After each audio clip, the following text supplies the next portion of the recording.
প্রিয় বন্ধুরা, আপনাদেরকে তো আমি অনেক গাছ দেখিয়েছি এবং অনেক গাছের অনেক সৌন্দর্য আপনারা দেখেন।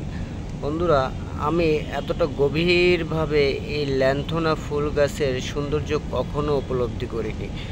এই গাছের চমৎকার ফুল দেওয়ার ক্ষমতা এবং প্রতিটি ফুল যেন মনে হয় এক একটি রংধনুর গুচ্ছ।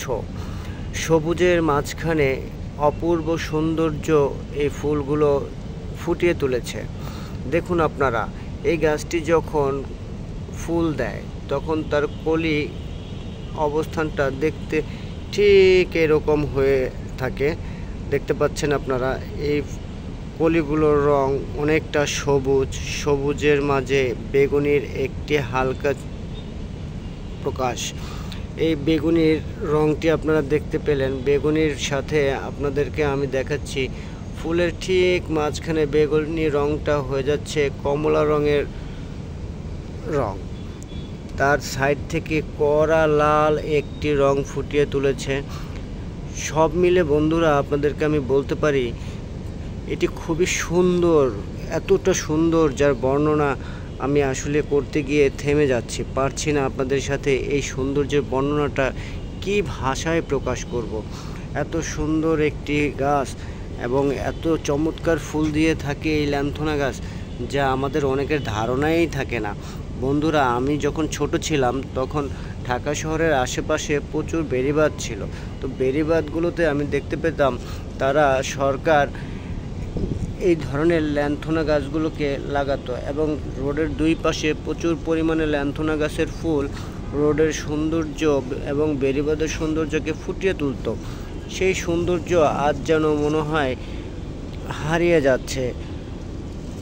আমাদের প্রকৃতির এই অংশ ল্যান্থনা ফুল গাছ, সে কিন্তু অনেকটা বিলুপ্তিরই পথে। কেননা আমরা কিন্তু আর আগের মতো এই ল্যান্থনা ফুল গাছটিকে দেখতে পাই না। আমাদের দেশে অনেক জাতের দেশি বিদেশি ফুল ফল গাছ চলে আসার কারণে আমাদের যে পুরাতন গাছগুলো আছে সেই গাছগুলোকে আমরা দিনে দিনে বিলুপ্তির পথে ঠেলে দিচ্ছি জোর করে। কেননা আমাদের যে নতুন গাছটি আসে সেই গাছটি লাগানোর জন্য আমাদের কোনো জায়গা থাকে না। জায়গা না থাকার কারণে আমরা কি করি, পুরাতন গাছটিকে তুলে ফেলে দিই। ফেলে দিয়ে যে নতুন জাতের গাছটি চলে এসেছে এখন, সেই গাছটিকে আমরা রোপণ করার জন্য প্রতিযোগিতা সৃষ্টি করি। যখনই একটি নতুন গাছ বিদেশ থেকে বা হাইব্রিড বা বিজ্ঞান আবিষ্কার করে মার্কেটে প্রকাশ করলো, তখনই আমরা হুমড়ি খেয়ে পড়ে যাই নতুন গাছটিকে কিভাবে বনায়ন করব। কিন্তু আমাদের এটাকে মাথায় রাখতে হবে, আমরা যেন অবশ্যই এটা ভুলে না যাই, প্রকৃতির প্রতিটা গাছ প্রকৃতিরই অংশ। এই গাছগুলোকে আমরা তার ভারসাম্য ধরে রেখে নতুন জাতের নতুন গাছকে আমরা আমাদের বাগানে যোগ করব।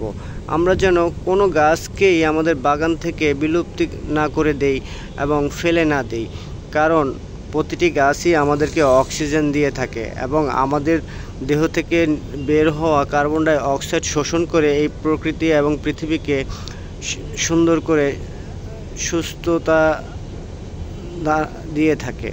বন্ধুরা, আমি আসলে হারিয়ে ফেলছি আমার ভাষা, আপনারা আমাকে ক্ষমা করবেন। আপনাদেরকে ভালো করে আমি বুঝিয়ে বলতে পারিনি। এই সৌন্দর্যটার মুগ্ধ হয়ে গিয়েছিলাম আমি। আসলে আপনাদের সাথে আমি শেয়ার না করে পারছিলাম না, তাই আপনাদের সাথে শেয়ার করলাম। আপনারা যারা গাছপ্রেমী আছেন এবং শখের বাগান করেন, তাদের আমার ভিডিওটি ভালো লাগলে চ্যানেলটিকে সাবস্ক্রাইব করে বেল বাটনে ক্লিক করে দিবেন, যাতে আমাদের ভিডিওগুলো আপনি প্রতিনিয়ত দেখতে পারেন এবং নতুন গাছ সম্পর্কে জানতে পারেন। অথবা আপনার বাগান তৈরি করতে যদি কোনো পরামর্শ প্রয়োজন হয় আমাদেরকে মেসেজে জানাতে পারেন, কিংবা আপনি নতুন কোনো গার্ডেন তৈরি করতে চান, আপনাকে যদি কোনো উপদেশ দরকার হয় সেটাও আমাদেরকে জিজ্ঞেস করবেন। ইত্যাদি বাগান রিলেটেড যত কিছুই আছে আমাদের সাথে শেয়ার করতে পারেন। ধন্যবাদ বন্ধুরা, আজকে এতটুকুই। আসসালামু আলাইকুম।